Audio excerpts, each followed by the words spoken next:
Good morning, everyone. It is, hope you guys are doing well. It's starting to kind of cool out here in the desert. We're down into the 30s and 40s at night, and it's actually not bad right now. But anyway, we want to start a brand new project. This is along with, this was actually a request that we got for a new stencil. I've already sprayed it, so I'm not sure you can read it, but basically, this is what it says.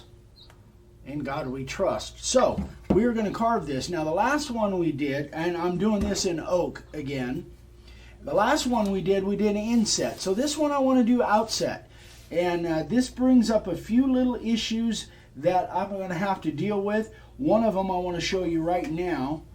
And this wouldn't necessarily have to do with just inset. It could be, or outset, it could be inset too. So because of the way the stencil is made, it has breaks in there for stuff that would be dropouts. So one thing that you can do when you have stuff like that is you can just color those in just so you don't get confused on what you're carving. Most of the time I don't do that, but in this particular instance, I want you guys, in case you haven't done a lot of these, and in case you get one of these stencils or you get a stencil from somebody somewhere else, you can kind of see how I go about doing that. This is just a fine point Sharpie, and I just kind of freehand that. You could also do it with a pencil. I like to do it with a Sharpie just because it's a black match, but if you did it with a pencil, I've done it that way as well. I think, yeah, there's not that many of them here. So that's one issue as far as that goes. Another issue is that this is pretty tight. This is one of those drawer fronts that I got in that whole load of stuff. So I am going to be hitting the top and the bottom. I'm going to be running into the edge, but that's okay. It's still going to look good. I'm pretty sure of that.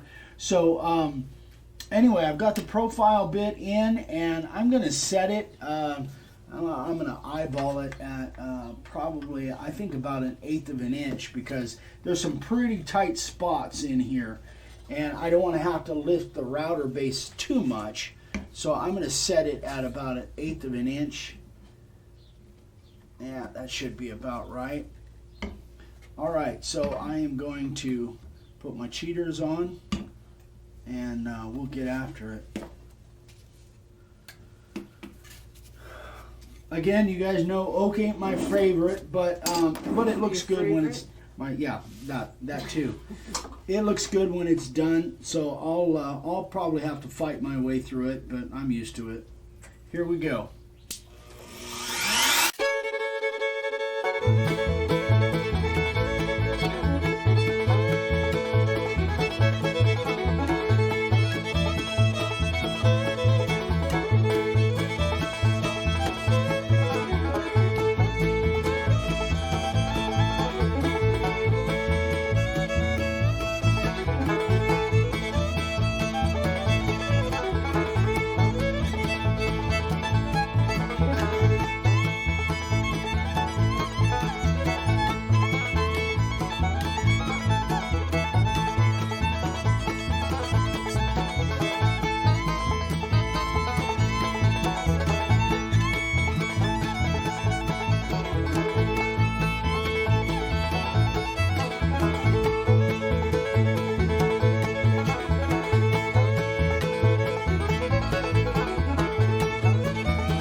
actually carving pretty decent.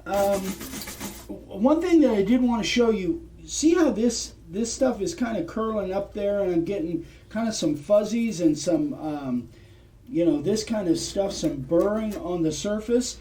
Don't automatically assume that your bit is dull, because this bit is actually pretty sharp. I've carved a few signs with it, but it's pretty sharp. But it's the material that's causing that, and the material is not wet. It certainly is very dry. Carves really good, but if you see that you get a little bit of burring up there and some of those fuzzies, don't automatically assume that's a bad thing. That'll all be gone when we sand it off anyway.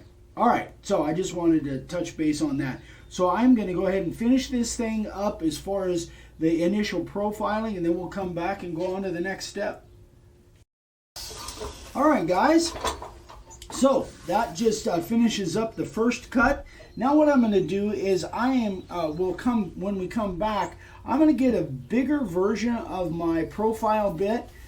This one cuts pretty narrow, but I want a fatter version of my profile bit, and I'm going to go around everything again. So when we come back, I'll show you exactly what I'm talking about.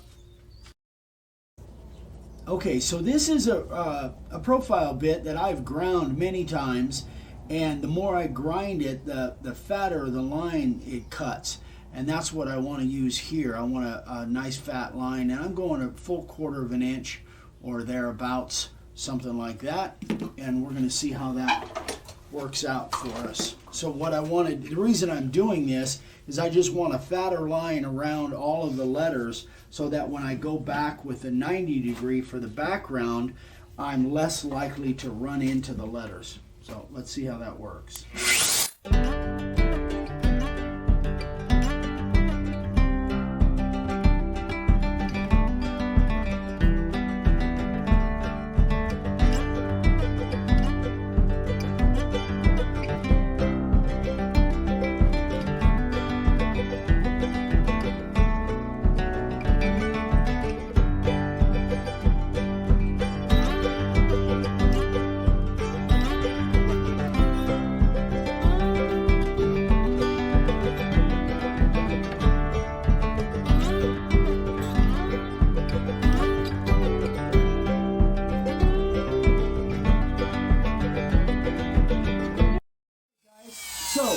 Something I want to explain real quick.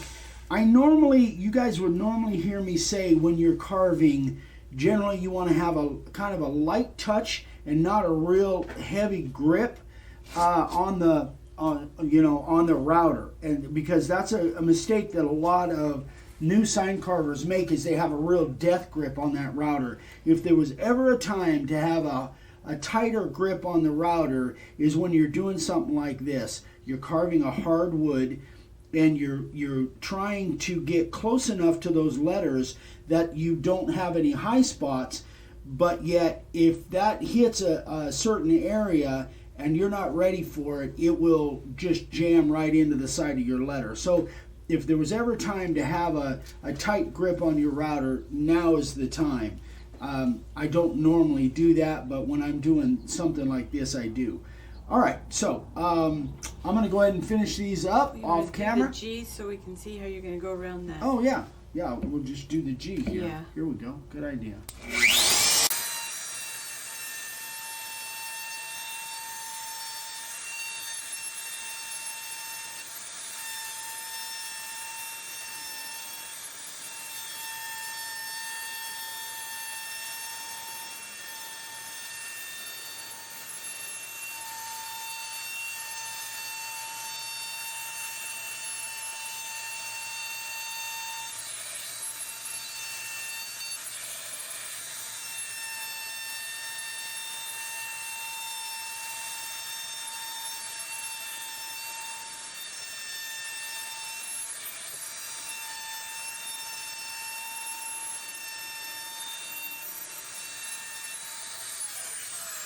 So that's all there is to it. I knew I was going to hit up here, and I'm going to hit up here.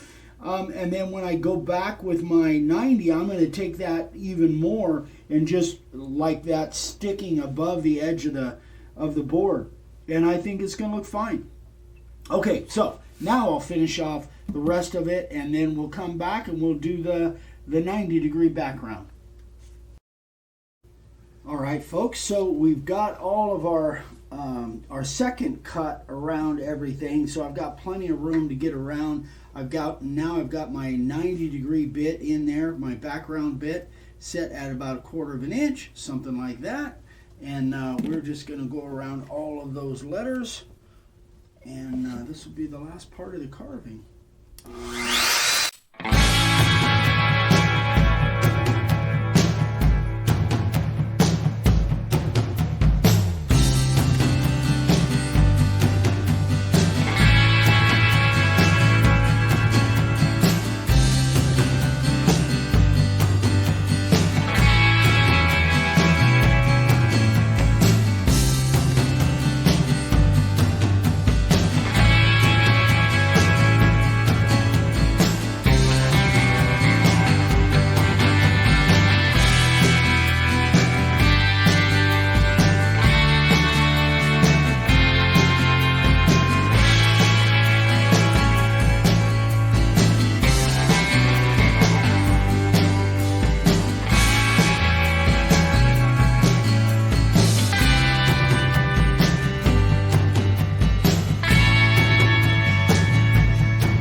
What I decided to do here, guys, and it was just kind of a last second decision, is make that kind of a free form shape around there.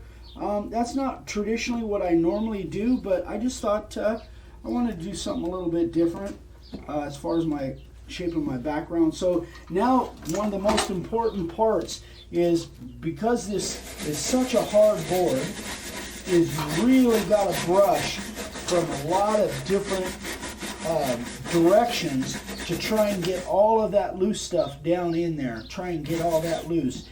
And then the other thing is, if you have anything that looks like it could possibly be a high spot, for me, I want to get rid of it. I want to just be done with it. Now, you do have to be careful that, with spots like this, that you don't chip off the edge of a letter. But I definitely want to make sure that I don't have any high spots that I could get rid of beforehand. So that's, but I try to go from a lot of different directions. Now it looks like there might be a little, no, that wasn't a loose one. Looks like that doesn't look too bad. All right, guys, I'm going to go ahead and clean this up, and I'm going to spray it black with the primer. When we come back, we'll sand it off. All right, so I sprayed it with black primer, just put a couple real light coats on there, got a real good cover.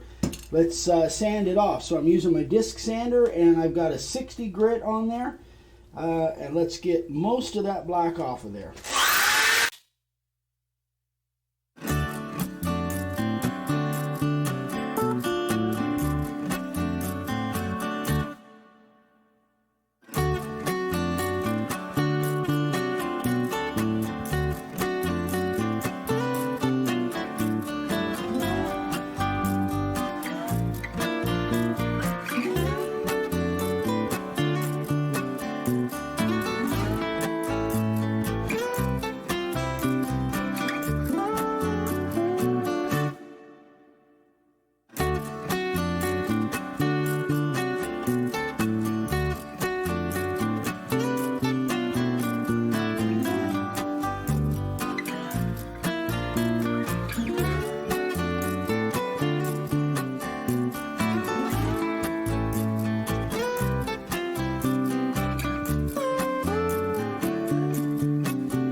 See what it looks like.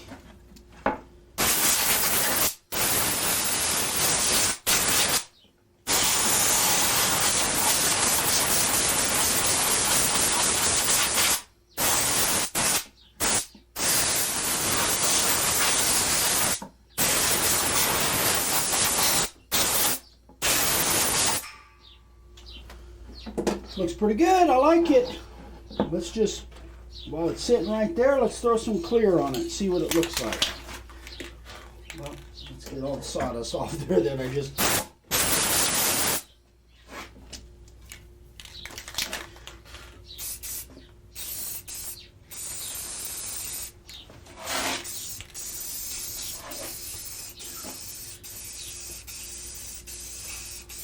So clear I'm using is just the Rust-Oleum clear gloss, just an interior finish, but there she is.